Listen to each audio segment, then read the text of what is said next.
வணக்கம். இந்த நேரத்திற்கான முக்கிய நிகழ்வுகளை நிமிடச் செய்திகளாக பார்க்கலாம்.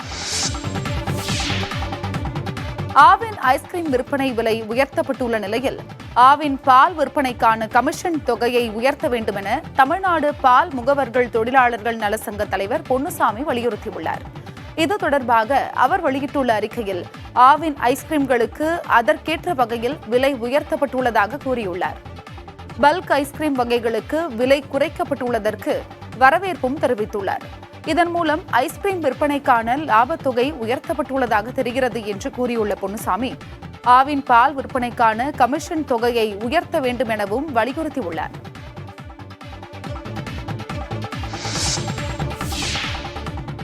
ஈரோடு மாவட்டத்தில் ஊராட்சி பகுதிகளை நகராட்சியுடன் இணைக்கும் முடிவுக்கு எதிர்ப்பு தெரிவித்து கிராம மக்கள் 1000க்கும் அதிகமானோர் முற்றுகை போராட்டம் நடத்தினர்.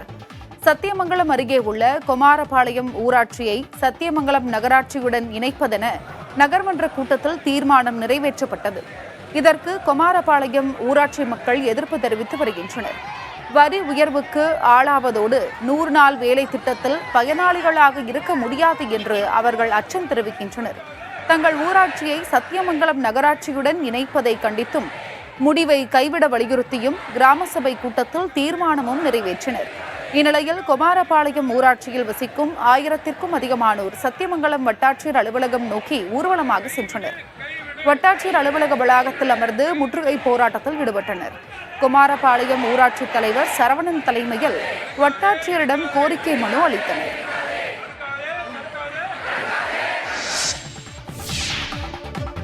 கர்நாடக தலைநகர் பெங்களூரு அருகே உள்ள பன்னேருகட்டா தேசிய பூங்காவில் சவாரி பேருந்து மீது சிறுத்தை தாவியதால் சுற்றுலா பயணிகள் அதிர்ச்சியடைந்தனர். சுற்றுலா பயணிகளுக்கு அலாதியான அனுபவத்தை வழங்க வனத்திற்குள் பேருந்துகள் இயக்கப்படுவது வழக்கம். அதன்படி பேருந்து ஒன்று வனத்திற்குள் சென்று கொண்டிருந்த போது அங்கிருந்த சிறுத்தை திடீரென ஜன்னலில் பாய்ந்தது. ஒரு கட்டத்தில் ஜன்னலின் வழியே தலையை உள்ளே நுழைத்தது. இதனால் அதிர்ச்சியடைந்த சுற்றுலா பயணிகள் கூச்சலிட்டு அலறினர்.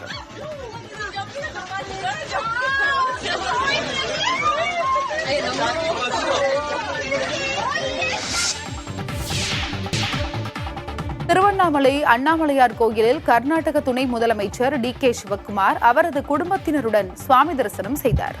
பின்னர் செய்தியாளர்களை சந்தித்த அவர், நதிகள் அனைத்தும் தேசியமயமாக்கப்பட்டால் அனைத்து தரப்பு மக்களுக்கும் அது நிச்சயமாக பயனளிக்கும் என்றார்.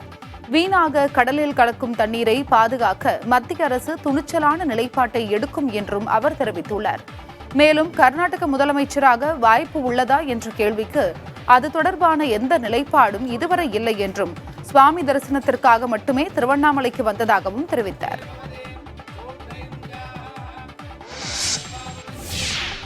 பீகாரில் கணிசமாக பேசப்படும் மைத்திலி மொழிக்கும் செம்மொழி அந்தஸ்து வழங்கப்பட வேண்டும் என ஐக்கிய ஜனதா தளம் கட்சி மத்திய அரசை வலியுறுத்தியுள்ளது. இக்கோரிக்கையை மத்திய அமைச்சர் தர்மேந்திர பிரதானிடம் நேரில் வலியுறுத்த உள்ளதாக ஐக்கிய ஜனதா தளம் செயல் தலைவர் சஞ்சய் குமார் ஜா தெரிவித்தார். மைத்திலி மொழி 1300 ஆண்டுகள் பழமையானது என்றும் அதன் இலக்கியங்கள் தனித்துவம் மிக்கவை என்றும், ஆனால் அதற்கு செம்மொழி அந்தஸ்து தரப்படவில்லை என்றும் சஞ்சய் குமார் ஜா தெரிவித்தார். மராத்தி, பெங்காலி உள்ளிட்ட 5 மொழிகளுக்கு அண்மையில்தான் செம்மொழி அந்தஸ்து அறிவிக்கப்பட்டிருந்த நிலையில் தற்போது மேலும் ஒரு மொழிக்கு அச்சிறப்பை வழங்க கோரிக்கை எழுந்துள்ளது. மத்தியில் அமைந்துள்ள பாஜக கூட்டணி அரசில் தெலுங்கு தேசத்திற்கு அடுத்தபடியாக ஐக்கிய ஜனதா தளம் முக்கியத்துவம் மிக்க கட்சியாகும். மேற்கு வங்கத்தில் தனியார் நிலக்கரி சுரங்கத்தில் ஏற்பட்ட வெடி விபத்தில் 6 பேர் உடல் சிதறி உயிரிழந்தனர். இந்த விபத்து தொடர்பாக காவல்துறையினர் விசாரித்து வருகின்றனர். பீர்பூம் மாவட்டம் கைராசோல் பகுதியில் கங்காரம் சாக் பத்தோலியா நிலக்கரி சுரங்கம் இயங்கி வருகிறது. இந்த சுரங்கத்தில் பாறைகளை வெடிக்க வைப்பதற்காக சக்தி வாய்ந்த வெடிப்பொருட்களுடன் லாரி ஒன்று வந்துள்ளது. அந்த லாரியில் இருந்த வெடிப்பொருட்களை தொழிலாளர்கள் இறக்க முயன்றதாக தெரிகிறது. அப்போது எதிர்பாராத விதமாக இந்த வெடி விபத்து ஏற்பட்டுள்ளது. ரஷ்யாவுடனான போர் முக்கிய கட்டத்தை எட்டியுள்ளதாக யுக்ரைன் அதிபர் ஜெலன்ஸ்கி தெரிவித்துள்ளார். யுக்ரைன் மீது 2.5 ஆண்டுகளுக்கு முன்பு ரஷ்யா தொடங்கிய போர் இன்னும் முடிவின்றி நீடித்து வருகிறது. போரை முடிவுக்கு கொண்டுவரும் முயற்சிகள் பலனளிக்கவில்லை. இந்நிலையில் ரஷ்ய ராணுவத்திற்கு எரிபொருள் வழங்கும் முனையத்தை தாக்கி அழித்துள்ளதாக யுக்ரைன் ராணுவ தளபதி தெரிவித்துள்ளார். இந்நிலையில் பேசிய யுக்ரைன் அதிபர் ஜெலன்ஸ்கி, ரஷ்ய ராணுவத்தை முடக்குவதில் தங்கள் வீரர்கள் வெற்றி பெற்று வருவதாகவும் அந்த அழுத்தத்தை மேலும் அதிகரிக்கப் போவதாகவும் கூறியுள்ளார். தற்போதைய நிலையில் போர் முக்கியமான கட்டத்தை எட்டியுள்ளதாகவும் அவர் கூறினார்.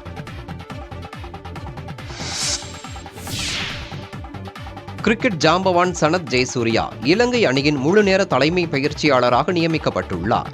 2026 நடைபெறவுள்ள T20 உலகக்கோப்பை வரை 3 வடிவிலான அணிகளுக்கும் தலைமை பயிற்சியாளராக ஜெயசூர்யா நீடிப்பார் என அந்நாட்டு கிரிக்கெட் வாரியம் தெரிவித்துள்ளது.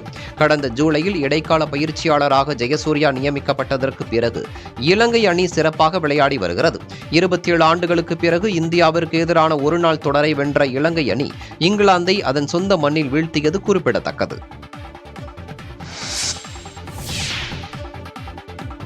ஒலிம்பிக் ஜிம்னாஸ்டிக்கில் பங்கேற்ற முதல் இந்திய வீராங்கனையான தீபா கர்மாகர் 31 வயதில் ஓய்வை அறிவித்துள்ளார். ரியோ ஒலிம்பிக்கின் போது டுடோனோவா வால்ட்டில் சாகசம் செய்து உலகை தன் பக்கம் திருப்பினார் தீபா கர்மாகர். ஜிம்னாஸ்டிக்கில் மிகவும் கடினமான இந்த செயல்முறையில் கை தேர்ந்தவர்கள் உலகில் 5 வீராங்கனைகள் மட்டுமே. ரியோ ஒலிம்பிக்கில் 4வது இடம் பிடித்து நூலிடையில் பதக்கத்தை தவறவிட்ட தீபா கர்மாகர் காமன்வெல்த், ஆசிய சாம்பியன்ஷிப் போட்டிகளில் வெண்கலம் வென்றுள்ளார். இதேபோன்று உலக சேலஞ்ச் கோப்பையில் தங்கம் வென்ற முதல் இந்திய வீராங்கனை என்ற பெருமையும் இவர் வசம் உள்ளது. எக்ஸ் தளத்தில் தீபா வெளியிட்டுள்ள பதிவில் தனது பயணத்தில் உறுதுணையாக நின்ற அனைவருக்கும் நெகிழ்ச்சியுடன் நன்றி தெரிவித்துள்ளார். தமிழ்நாட்டின் பல்வேறு மாவட்டங்களில் பரவலாக பொழிந்த மழையால் அந்த பகுதிகளில் குளுமை நிலவியது. திருவள்ளூர் மாவட்டம் திருத்தணி மற்றும் திருவாலங்காடு, ஆர்கேபேட்டை, கேஜி கண்டிகை, பள்ளிப்பட்டு பகுதிகளில் காலை முதல் வெயில் சுட்டெரித்தது. ஆனால் பிற்பகலில் திடீரென 1 மணி நேரத்திற்கும் மேல் கனமழை பொழிந்தது.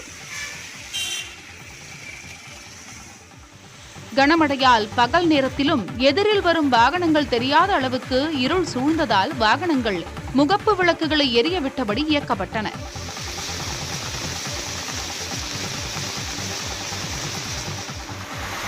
காஞ்சிபுரம் மாவட்டத்தில் ஸ்ரீபெரும்புதூர் சுற்றுப்பகுதிகளில் 1 மணி நேரத்திற்கும் மேல் மழை பொழிந்தது. சுங்குவார்சத்திரம், சந்தவேலூர், தேந்தமங்கலம் உள்ளிட்ட பகுதிகளிலும் பெய்த கனமழையால் சாலைகளில் மழைநீர் பெருக்கெடுத்தது.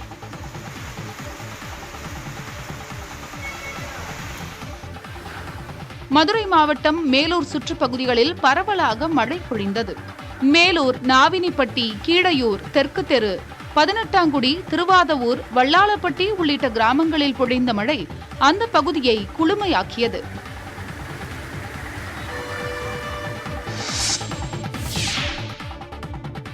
நடிகர் தனுஷ், ஐஸ்வர்யா விவாகரத்து கோரிய வழக்கில் இருவரும் ஆஜராகாததால் வழக்கு விசாரணை ஒத்திவைக்கப்பட்டுள்ளது. தனுஷ் மற்றும் ஐஸ்வர்யா ஆகிய இருவரும் பரஸ்பர விவாகரத்து கோரி சென்னை முதன்மை குடும்ப நல நீதிமன்றத்தில் மனு தாக்கல் செய்துள்ளனர். அதில் தங்களது திருமண பதிவை ரத்து செய்யவும் கோரியுள்ளனர்.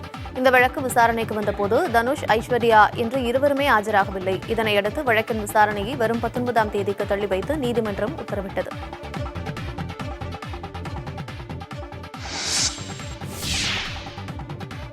நடிகர் அஜித் குமாரின் வீனஸ் மோட்டார் சைக்கிள் டூர்ஸ் நிறுவனம் வரலாற்று சிறப்புமிக்க ஹார்லி டேவிட்சன் ரைடு மூலம் உலக சாதனை புத்தகத்தில் இடம் பிடித்தது. இருசக்கர வாகனத்தில் தொலைதூர பயணங்கள் மேற்கொள்வதில் ஆர்வமுள்ளவர் அஜித் குமார். அந்த வகையில் இருசக்கர வாகனங்களில் சுற்றுலா சென்று வருவோருக்கு பாதுகாப்பான பயணத்தை தருவதற்காக வீனஸ் மோட்டார் சைக்கிள் டூர்ஸ் என்ற நிறுவனத்தை தொடங்கினார். இதில் ரைடர்களுக்கு இருசக்கர வாகனங்களை வாடகைக்கு விடுவது, சர்வதேச அளவில் சுற்றுலா செல்ல உள்ளவர்களுக்கு திட்டமிட்டு தருவது போன்ற பணிகளை செய்து வருகிறார். இதன் மூலம் இந்தியா, UAE, ஓமன், தாய்லாந்து மற்றும் நியூசிலாந்து ஆகிய நாடுகளில் பைக் டூரிங் சேவையையும் வழங்கி வருகிறார். பரந்தூர் விமான நிலையம் திட்டத்திற்கு எதிர்ப்பு தெரிவித்து நாகப்பட்டு கிராமத்தில் மக்கள் போராட்டம் நடத்தினர். புதிய விமான நிலைய திட்டத்திற்கு நிலம் எடுக்கப்படும் கிராமப்புறத்தில் உள்ள வீடுகளை கணக்கெடுக்க வந்த அதிகாரிகளை பணி செய்ய விடாமல் கிராம மக்கள் முற்றுகையிட்டனர். இதனைத் தொடர்ந்து காவல்துறையினர் மற்றும் அதிகாரிகள் பொதுமக்களை சமாதானம் செய்து அருகில் இருந்த அரசு பள்ளியில் வைத்து சமாதான பேச்சுவார்த்தையில் ஈடுபட்டனர். பரந்தூர் விமான நிலையத்திற்கு நிலம் எடுக்க எதிர்ப்பு தெரிவித்து ஏகனாபுரம் கிராம மக்கள் போராட்டம் நடத்தி வரும் நிலையில் இந்த போராட்டம் நாகப்பட்டு கிராமத்திற்கும் விரிவடைந்துள்ளது.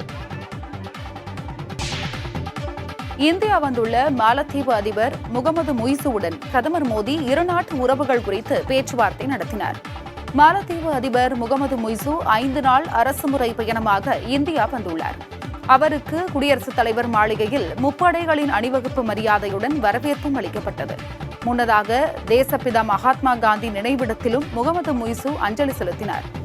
இதன் பின்பு ஹைதராபாத் இல்லத்தில் பிரதமர் மோடியும் முகமது முய்சுவும் சந்தித்து பேச்சுவார்த்தை நடத்தினர்.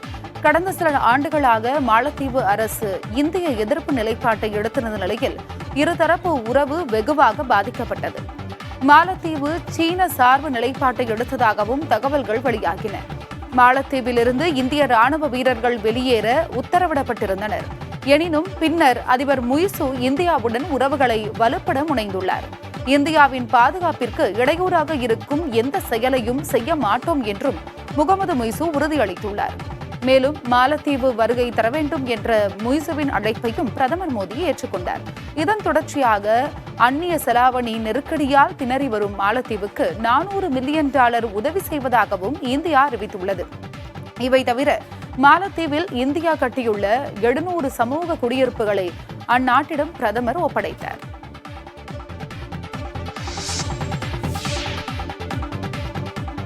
விமான சாகச நிகழ்ச்சியில் பங்கேற்ற 5 பேர் உயிரிழந்திருப்பது அரசின் அலட்சியத்தால் நிகழ்ந்த படுகொலை என நாம் தமிழர் கட்சியின் தலைமை ஒருங்கிணைப்பாளர் சீமான் குற்றம் சாட்டியுள்ளார். இது தொடர்பாக அவர் வெளியிட்டுள்ள அறிக்கையில், குடிநீர், கழிவறை வசதிகள், முதியோர், பெண்கள், குழந்தைகளுக்கான குடில்கள், மருத்துவ ஏற்பாடுகள் உள்ளிட்டவை சரிவர அமைக்கப்பட்டு நிர்வகிக்கப்படாததே 5 உயிர்களை போக்கியிருப்பதாக அவர் தெரிவித்துள்ளார். ஒரு அரசியல் கட்சியின் மாநாட்டிற்கு ஏகப்பட்ட கட்டுப்பாடுகளை விதித்து கெடுபிடி செய்யும் ஆட்சியாளர்கள் கடற்கரையில் 15 லட்சம் பேரை எந்த அடிப்படையில் கூட விட்டார்கள் என்றும் சீமான் கேள்வி எழுப்பியுள்ளார். மன மகிழ்வடைய கடற்கரைக்கு சென்ற பொதுமக்கள் பிணமாய் வீடு திரும்புவது பேரவலம் என்றும் கூறியுள்ளார் சீமான். 5 பேரின் மரணம் என்பது திமுக அரசின் அலட்சியத்தால் நிகழ்ந்த படுகொலை எனவும் சாடியுள்ளார்.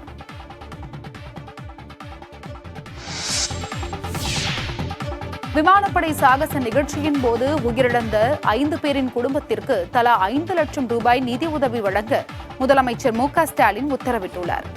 மெரினாவில் நடைபெற்ற சாகச நிகழ்ச்சிக்கு இந்திய விமானப்படை கோரியிருந்ததற்கு மேலாகவே ஏற்பாடுகள் செய்யப்பட்டிருந்ததாக முதலமைச்சர் ஸ்டாலின் வெளியிட்டுள்ள செய்திக்குறிப்பில் தெரிவிக்கப்பட்டுள்ளது.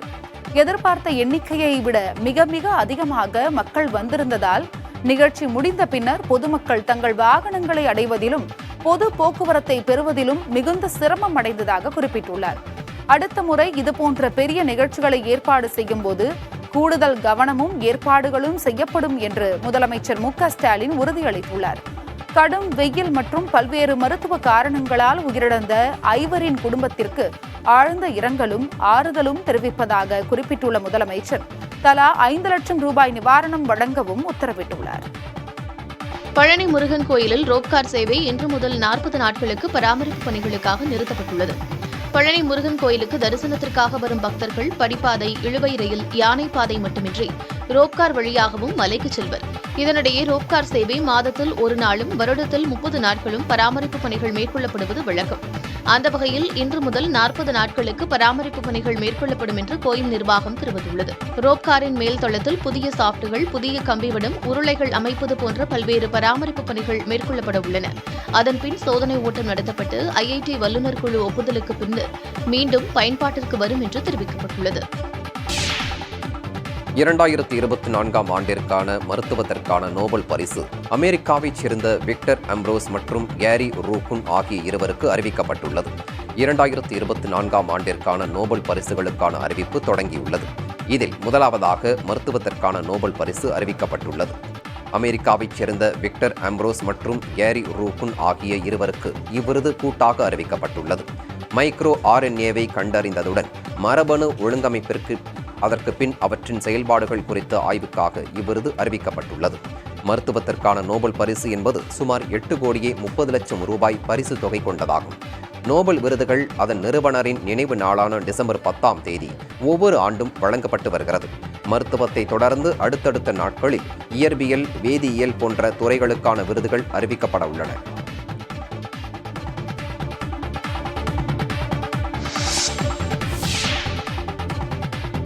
மத்திய பிரதேசம் போபால் அருகே உள்ள தொழிற்சாலை ஒன்றிலிருந்து 1814 கோடி ரூபாய் மதிப்பிலான போதைப் பொருட்கள் பறிமுதல் செய்யப்பட்டுள்ளன. போபால் அருகே உள்ள தொழிற்சாலை ஒன்றில் போதைப்பொருள் தயாரிக்கப்படுவதாக அதிகாரிகளுக்கு வந்த ரகசிய தகவலை அடுத்து தேசிய போதைப்பொருள் தடுப்பு பிரிவு மற்றும் குஜராத் தீவிரவாத தடுப்பு படை இணைந்து திடீர் சோதனை ஒன்றை நடத்தியுள்ளனர். இந்த சோதனையின் போது அந்த தொழிற்சாலையில் மெஃபிட்ரோன் ரக போதைப்பொருள் தயாரிக்கப்பட்டது தெரியவந்தது. இந்த சம்பவம் தொடர்பாக 2 நபர்களை சந்தேகத்தின் பேரில் காவல்துறையினர் கைது செய்து விசாரித்து வருகின்றனர்.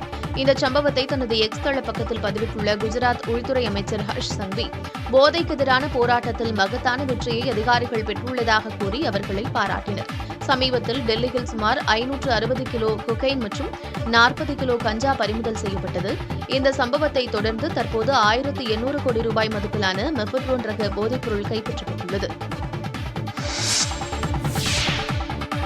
ஆம்ஸ்ட்ராங் கொலை வழக்கில் முக்கிய குற்றவாளியான சம்போ செந்திலை பிடிக்க சென்னை காவல்துறையினர் துபாய் விரைய உள்ளனர். பகுஜன் சமாஜ் கட்சியின் முன்னாள் மாநில தலைவர் ஆம்ஸ்ட்ராங் கொலை வழக்கில் A2ஆக சேர்க்கப்பட்டிருப்பவர் சம்போ செந்தில். இவர் துபாயில் தலைமறைவாக இருப்பதாக கூறப்படுகிறது. இதையடுத்து அவரை பிடிக்க தனிப்படை காவல்துறையினர் ஓரிரு தினங்களில் துபாய் விரைய உள்ளனர். ஏற்கனவே சம்போ செந்திலுக்கு எதிராக ரெட் கார்னர் நோட்டீஸ் பிறப்பிக்கப்பட்டிருப்பது குறிப்பிடத்தக்கது.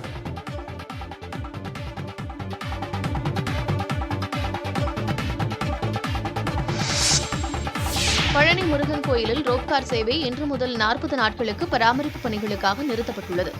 பழனி முருகன் கோயிலுக்கு தரிசனத்திற்காக வரும் பக்தர்கள் படிப்பாதை, இழுவை ரயில், யானை பாதை மட்டுமின்றி ரோப்கார் வழியாகவும் மலைக்கு செல்வர். இதனிடையே ரோப்கார் சேவை மாதத்தில் ஒரு நாளும் வருடத்தில் 30 நாட்களும் பராமரிப்பு பணிகள் மேற்கொள்ளப்படுவது வழக்கம். அந்த வகையில் இன்று முதல் 40 நாட்களுக்கு பராமரிப்பு பணிகள் மேற்கொள்ளப்படும் என்று கோயில் நிர்வாகம் தெரிவித்துள்ளது.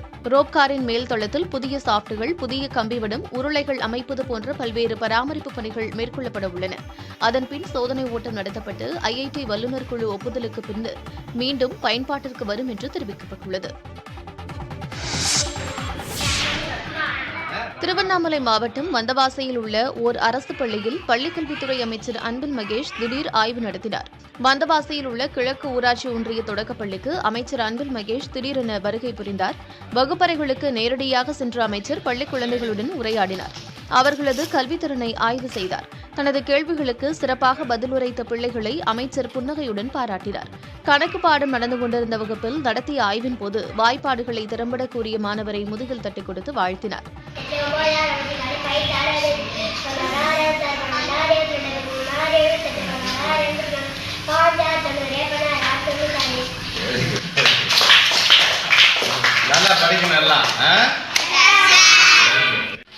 பள்ளி வளாகத்தில் கழிவறை உள்ளிட்ட அடிப்படை வசதிகள் குறித்தும் அன்பில் மகேஷ் நேரில் பார்வையிட்டு ஆய்வு செய்தார்.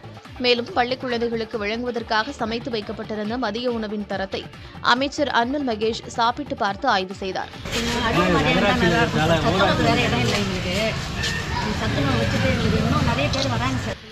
ஆய்வின் போது பள்ளிக்கு கூடுதல் கட்டடம் கட்டித்தருமாறு ஆசிரியர்களும் பொதுமக்களும் கோரினர். அதற்கு உரிய நடவடிக்கை எடுப்பதாக அமைச்சர் உறுதியளித்தார். கர்நாடகாவில் பல்வேறு மாவட்டங்களில் பொழிந்து வரும் கனமழையால் கடுமையான வெள்ளப்பெருக்கு ஏற்பட்டுள்ளது. பொதுமக்கள் இதனால் பெரும் பாதிப்புகளை சந்தித்து வருகின்றனர். கர்நாடக மாநிலத்தில் பெல்லாரி, கல்புர்கி, பெலகாவி, ஷிவ்மோகா, மைசூரு, மாண்டியா, உடுப்பி, தட்சிண கன்னடா உள்ளிட்ட மாவட்டங்களில் பலத்த மழை பெய்து வருகிறது. ஆறுகளில் வெள்ளப்பெருக்கு ஏற்பட்டுள்ளது. கரை புரளும் வெள்ளம் கரையோரப் பகுதிகளில் பெரும் பாதிப்புகளை ஏற்படுத்தி வருகின்றன. தட்சிண கன்னடா மற்றும் உடுப்பி மாவட்டங்களில் வீடுகளுக்குள் தண்ணீர் புகுந்தது. உடுப்பி மாவட்டம் ஹெப்ரி தாலுகாவில் முத்ராடி என்ற பகுதியில் வெள்ளம் சூழ்ந்த பகுதியில் சிக்கியிருந்தவர்களை வருவாய்த்துறையினர் மீட்டனர். முத்ராடியை சுற்றியுள்ள ஹோசகம்ப்லா, காந்தாரபைல், கௌகிலா உள்ளிட்ட பகுதிகளிலும் வீடுகளுக்குள் வெள்ள நீர் புகுந்தது. பெருக்கெடுத்து வரும் வெள்ளம் விளைநிலங்களை மூழ்கடித்திருக்கிறது. அந்த பகுதிகளில் உள்ள வீடுகளில் வசிப்போரை கயிறு மற்றும் ஏணிகள் மூலம் வருவாய்த்துறையினர் மீட்டனர். சந்திரா கவுட்டி என்ற 85 வயது மூதாட்டியை வெள்ளம் அடித்து சென்றது. அவரை மீட்க மேற்கொள்ளப்பட்ட முயற்சிகள் கைகூடாத நிலையில் மூதாட்டியின் உடல் மீட்கப்பட்டுள்ளது. மேலும் முத்ராடி பகுதியில் 2 கார்கள், இருசக்கர வாகனம் உள்ளிட்டவற்றை வெள்ளம் அடித்து சென்றது. சுமார் 4000 ஆண்டுகளுக்கு முன்பு குஜராத் பகுதியில் இருந்த ஹரப்பா நாகரிகத்தில் மக்கள் உணவு வகைகளை வேக வைத்தும் வறுத்தும் உண்ணும் வழக்கத்தை கடைபிடித்தது ஆய்வில் தெரியவந்துள்ளது. காந்திநகர் IIT, கேரள பல்கலைக்கழகம் மற்றும் வடக்கு கரோலினா பல்கலைக்கழகங்கள் இணைந்து நடத்திய ஆய்வில் இது தெரியவந்துள்ளது. ஹரப்பா பகுதியில் அகழ்ந்தெடுக்கப்பட்ட பானைகளில் ஒட்டியிருந்த உணவு எச்சங்களை ஆராய்ந்ததில் அவற்றின் தன்மை கண்டறியப்பட்டுள்ளது. சைவம் மற்றும் அசைவ உணவு வகைகளை ஹரப்பா பகுதி மக்கள் உண்டனர் என்றும் இருவகை உணவுகளை கையாள வெவ்வேறு பாத்திரங்களை பயன்படுத்தினர் என்றும் ஆய்வுகளில் தெரியவந்துள்ளது. கடல் மீன்கள், உள்நாட்டு நீர்நிலை மீன்கள் என இருவகை மீன்களையும் அவர்கள் உண்டனர் என்றும் மீன்கள் போன்ற அழுகும் உணவுப் பொருட்களை பாதுகாத்து வைக்க சிறப்பான நடைமுறைகளை கையாண்டனர் என்றும் ஆய்வுகளில் தெரியவந்துள்ளது. பசுவை விலங்குகள் பட்டியலிலிருந்து நீக்குமாறு மத்திய அரசை சுவாமி அவிமுக்தேஸ்வரானந்த் சரஸ்வதி கேட்டுக் கொண்டுள்ளார். உத்தராகண்டில் உள்ள ஜோதிர்மட பீட சங்கராச்சாரியாரான அவிமுக்தேஸ்வரானந்த சரஸ்வதி ஒடிஷா மாநிலத்தில் சுற்றுப்பயணம் மேற்கொண்டுள்ளார். புவனேஸ்வரில் லிங்கராஜ் கோவிலில் வழிபட்ட அவர் பசுவை விலங்குகள் பட்டியலிலிருந்து நீக்க கேட்டுக் கொண்டார். இந்திய கலாச்சாரத்தின் ஒரு அங்கம் என்றும் தெய்வமாகவும் தாயாகவும் பசுவை மக்கள் கருதுவதாகவும், எனவே விலங்குகள் பட்டியலில் அது இருப்பது சரியல்ல என்றும் தெரிவித்தார். பசுவதை தடுத்து நிறுத்தப்படுவதுடன் அதற்கென தனி சட்டம் இயற்றப்பட வேண்டும் என்றும் அவிமுக்தேஸ்வரானந்த் கேட்டுக் கொண்டார். மகாராஷ்டிரா அரசு அண்மையில் நாட்டு மாட்டு இனங்களை ராஜமாதாவாக அறிவித்தது குறிப்பிடத்தக்கது. பிஸ்லரி நிறுவனத்தை போன்று போலியாக தண்ணீர் பாட்டில்களை தயாரித்த நிறுவனம் புல்டோசர் நடவடிக்கைக்கு உள்ளாகியிருக்கிறது. உத்தரப்பிரதேச மாநிலம் பாக்பாத் மாவட்ட நீதிபதி ஒரு ஆலோசனைக் கூட்டத்தில் பங்கேற்றிருந்தார். அப்போது அங்கு பிரபல நிறுவனமான பிஸ்லரியின் லோகோவை காப்பியடித்து தண்ணீர் பாட்டில்களை விற்பனை செய்யும் பில்சரி என்ற தண்ணீர் பாட்டில் வைக்கப்பட்டிருந்தது. இதனை கண்டு ஆவேசம் அடைந்த நீதிபதி சம்பந்தப்பட்ட நிறுவனத்தில் ஆய்வு நடத்த உத்தரவிட்டார். அப்போது அந்நிறுவனம் சட்டவிரோதமாக இயங்கி வந்தது தெரியவந்தது. இதனையடுத்து புல்டோசர் மூலம் அந்நிறுவனத்தின் பாட்டில்கள் உடைத்து அழிக்கப்பட்டன.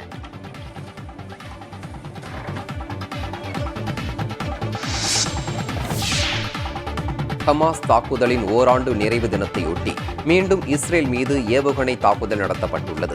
பாலஸ்தீனத்தை ஆக்கிரமித்ததாக இஸ்ரேலுடன் மோதலில் ஈடுபட்டு வரும் ஹமாஸ் கடந்த ஆண்டு இதே நாளில்தான் மிகப்பெரிய தாக்குதலை நடத்தியது. ஓராண்டாகியும் இஸ்ரேல் ஹமாஸ் இடையிலான மோதல் நிறைவுக்கு வரவில்லை. அண்டை நாடான லெபனான், ஈரான் வரை மோதல் விரிவடைந்துள்ளது. இச்சூழலில் வடக்கு காசாவில் இருந்து இஸ்ரேலிய பகுதிகள் மீது ஹமாஸ் ஏவுகணை தாக்குதல் நடத்தியுள்ளது. லெபனானில் நடைபெற்று வரும் தாக்குதலுக்கு பதிலாக இஸ்ரேலின் 3வது பெரிய நகரமான ஹஃபாவை ஹிஸ்புல்லாவின் ஏவுகணை தாக்கியுள்ளது.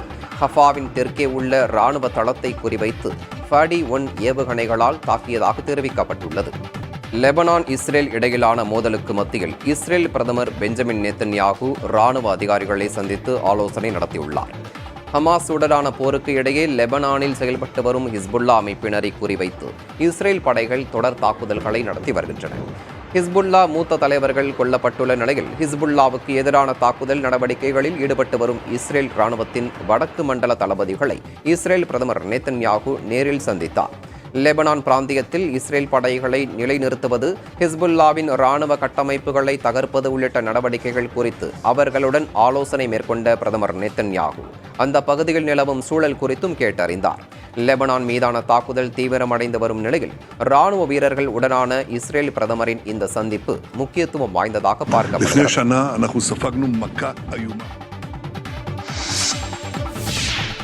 தான் செய்த முறைகேட்டிற்காக நாட்டு மக்களிடம் சிங்கப்பூர் முன்னாள் அமைச்சர் ஈஸ்வரன் மன்னிப்பு கேட்டுள்ளார். சட்டவிரோதமாக $3 லட்சம் மதிப்புள்ள பரிசுகளை பெற்றது உள்ளிட்ட குற்றச்சாட்டுகளில் முன்னாள் போக்குவரத்து துறை அமைச்சர் ஈஸ்வரனுக்கு அந்நாட்டு நீதிமன்றம் ஓராண்டு சிறை தண்டனை விதித்துள்ளது. இந்த தண்டனையை எதிர்த்து மேல்முறையீடு செய்யாமல் சிறைக்கு செல்லப் போவதாக ஈஸ்வரன் தனது சமூக வலைதள பக்கத்தில் தெரிவித்துள்ளார். 62 வயதான ஈஸ்வரன் சென்னையில் 1962ஆம் ஆண்டு பிறந்தவர் என்பதும் பின்னர் இவரது குடும்பம் சிங்கப்பூருக்கு இடம்பெயர்ந்ததும் குறிப்பிடத்தக்கது.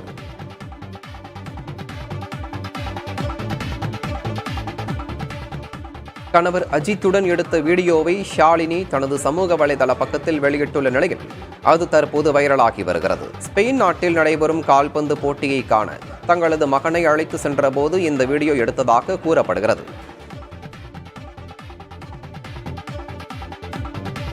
அஜித் தற்போது குட் பேட் அக்லி படப்பிடிப்பில் ஈடுபட்டு கொண்டிருந்த போதும் தனது மனைவியுடன் நேரம் செலவழித்து வருகிறார்.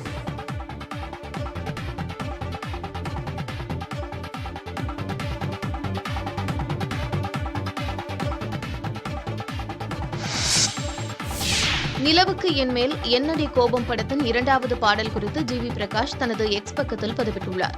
அதில் அடுத்த பாடல் இன்னும் சில வாரங்களில் வெளியாகும் என்றும் இதனை தனுஷ் பாடியுள்ளதாகவும் குறிப்பிட்டுள்ளார். பவர் பாண்டி, ராயன் படங்களை இயக்கி தமிழ் சினிமாவில் இயக்குநராக உருவெடுத்துள்ளார் தனுஷ். இதனையடுத்து அவர் நிலவுக்கு என் மேல் என்னடி கோபம் என்ற படத்தை இயக்கி வருகிறார். இதில் மலையாள நடிகர் மேத்யூ தாமஸ், அனிகா சுரேந்திரன் உள்ளிட்ட பலர் நடித்துள்ளனர். வழக்கமான காதல் கதையாக உருவாகி வரும் இந்த படத்திற்கு ஜி.வி. பிரகாஷ் இசையமைக்கிறார். ஏற்கனவே படத்திலிருந்து வெளியான கோல்டன் ஸ்பாரோ பாடல் மிகப்பெரிய வரவேற்பை பெற்றது. தங்கலான் படத்தை OTT-யில் வெளியிட தடை விதிக்க கோரி சென்னை உயர்நீதிமன்றத்தில் பொதுநல மனு தாக்கல் செய்யப்பட்டிருக்கிறது. திருவள்ளூரைச் சேர்ந்த பொற்கொடி என்பவர் இந்த மனு தாக்கல் செய்திருந்தார். இதில் புத்த மதம் குறித்த புனிதமான முறையிலும் வைணவத்தை நகைச்சுவையாக சித்தரிக்கும் வகையிலும் காட்சிகள் இருப்பதாக குறிப்பிடப்பட்டுள்ளது.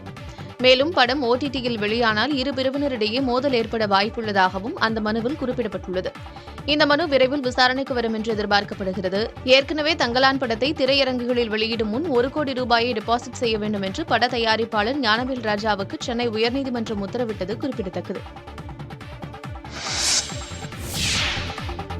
மகாராஜா படத்தின் மாபெரும் வெற்றியை தொடர்ந்து இயக்குனர் நித்திலன் சுவாமிநாதனுக்கு சொகுசு கார் ஒன்றை படக்குழுவினர் பரிசளித்துள்ளனர். இதுகுறித்த புகைப்படத்தை நித்திலன் தனது எக்ஸ் பக்கத்தில் பகிர்ந்துள்ளார். விஜய் சேதுபதியின் 50வது படமாக உருவான மகாராஜா திரையரங்குகளில் மிகப்பெரிய வரவேற்பை பெற்றது. 100 கோடி ரூபாய்க்கும் அதிகமாக வசூலித்து இந்த ஆண்டின் வெற்றி படமானது. அதேபோல் 17 கோடி ரூபாய்க்கு நெட்ஃபிளிக்ஸ் நிறுவனத்திற்கு விற்கப்பட்ட இந்த படம் 150 கோடி ரூபாய் வருமானம் ஈட்டியுள்ளதாக கூறப்படுகிறது.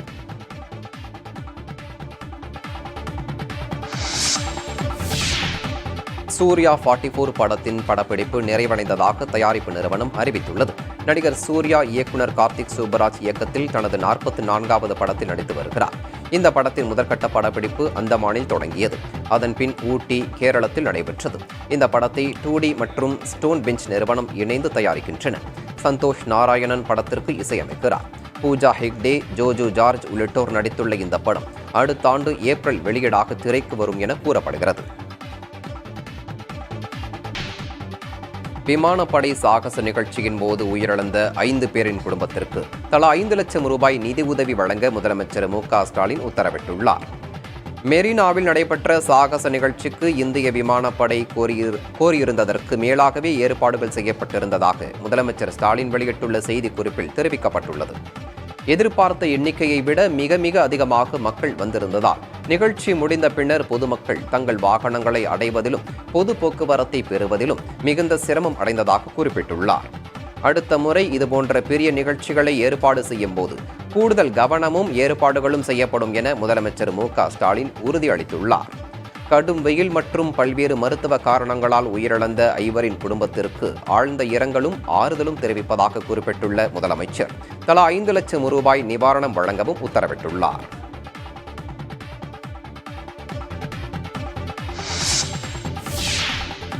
விமான சாகச நிகழ்ச்சியில் பங்கேற்ற 5 பேர் உயிரிழந்ததற்கு இரங்கல் தெரிவித்துள்ள தமிழக வெற்றிக் கழக தலைவர் விஜய், மக்கள் அதிகம் கூடும் இடங்களில் பாதுகாப்பை திறம்பட செயல்படுத்துவதில் தமிழக அரசு கவனம் செலுத்த வேண்டும் என கேட்டுக் கொண்டுள்ளார். இது தொடர்பாக அவர் தனது எக்ஸ் தள பக்கத்தில் விமான சாகச நிகழ்ச்சியில் 5 பேர் உயிரிழந்தது வேதனை அளிப்பதாக கூறியுள்ளார். அடிப்படை வசதிகள், போக்குவரத்து வசதிகள், பாதுகாப்பு உள்ளிட்டவை மீது அரசு போதிய கவனம் செலுத்தவில்லை என நிகழ்ச்சியில் கலந்து கொண்ட பொதுமக்கள் தங்கள் வேதனையை வெளிப்படுத்தி இருப்பதாக கூறியுள்ளார். மக்கள் அதிகம் கூடும் இடங்களில் அடிப்படை மற்றும் அத்தியாவசிய வசதிகளையும் பாதுகாப்பை திறம்பட செயல்படுத்துவதிலும் இனிவரும் காலங்களில் கவனம் செலுத்த வேண்டும் என தமிழக அரசை விஜய் கேட்டுக் கொண்டுள்ளார். காங்கிரஸ் மூத்த தலைவர் ராகுல் காந்தி பட்டியலின குடும்பத்தினர் வீட்டிற்கு சென்று அவர்களுடன் உண்டு மகிழ்ந்தார். மகாராஷ்டிர மாநிலம் கோலாப்பூரில் வசிக்கும் அஜய், துக்காராம் மற்றும் அஞ்சனா ஆகிய 2 வசிக்கும் வீட்டிற்கு சென்ற ராகுல் காந்தி அவர்கள் தயாரித்த உணவு வகைகள், அவற்றின் சிறப்புகள் குறித்து கேட்டறிந்தார். பின்னர் அவர்களுடன் சேர்ந்து காய்கறிகள் நறுக்குவது போன்ற பணிகளை செய்து கொடுத்ததோடு உணவையும் உண்டு மகிழ்ந்தார். அந்த காட்சியை எக்ஸ் சமூக வலைதளத்தில் இட்டுள்ள அவர், பட்டியலின மக்கள் என்ன உண்கிறார்கள் என்பது பற்றி இங்கு யாருக்குமே தெரியாது எனவும் கூறியுள்ளார். பட்டியலினத்தவர் என்பதால் அவர்கள் சந்திக்கும் பிரச்சினைகள் குறித்து அஜய், துக்காராம் தம்பதியிடம் கேட்டதாகவும் ராகுல் தெரிவித்துள்ளார்.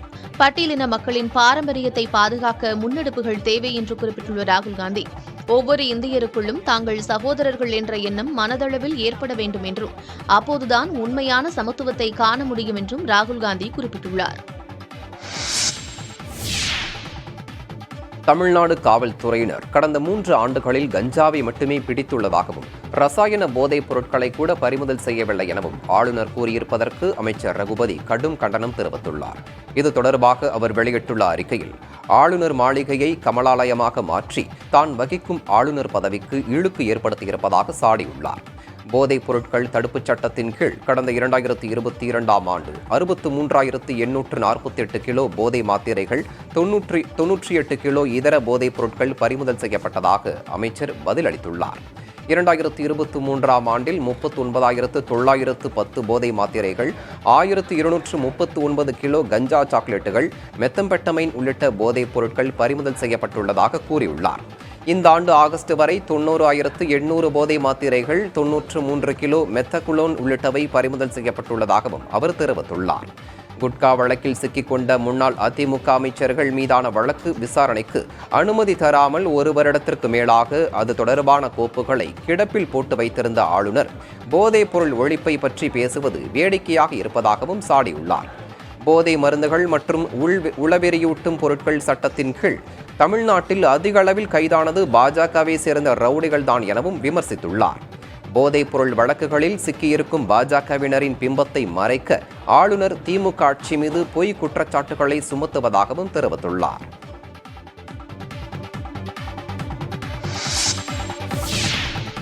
அரபிக்கடல் பகுதியில் வரும் 9ஆம் தேதி காற்றழுத்த தாழ்வு பகுதி உருவாக வாய்ப்புள்ளதாக வானிலை ஆய்வு மையம் கணித்துள்ளது. தென்கிழக்கு, மத்திய கிழக்கு மற்றும் அதனை ஒட்டிய லட்சத்தீவு பகுதிகள் இந்த காற்றழுத்த தாழ்வு பகுதி உருவாகலாம் என கூறப்படுகிறது. அதனைத் தொடர்ந்து வடகிழக்கு பருவமழை தொடங்குவதற்கான சூழல் உருவாகும். கிழக்கு திசை காற்று தமிழகத்தினூடே செல்ல வாய்ப்புள்ளதால் பருவமழைக்கான சூழலும் உள்ளதாக வானிலை மையம் தெரிவித்துள்ளது. ஏற்கனவே தமிழகத்தில் வடகிழக்கு பருவமழை முன்கூட்டியே தொடங்கும் என வானிலை ஆய்வு மையம் தெரிவித்துள்ளது.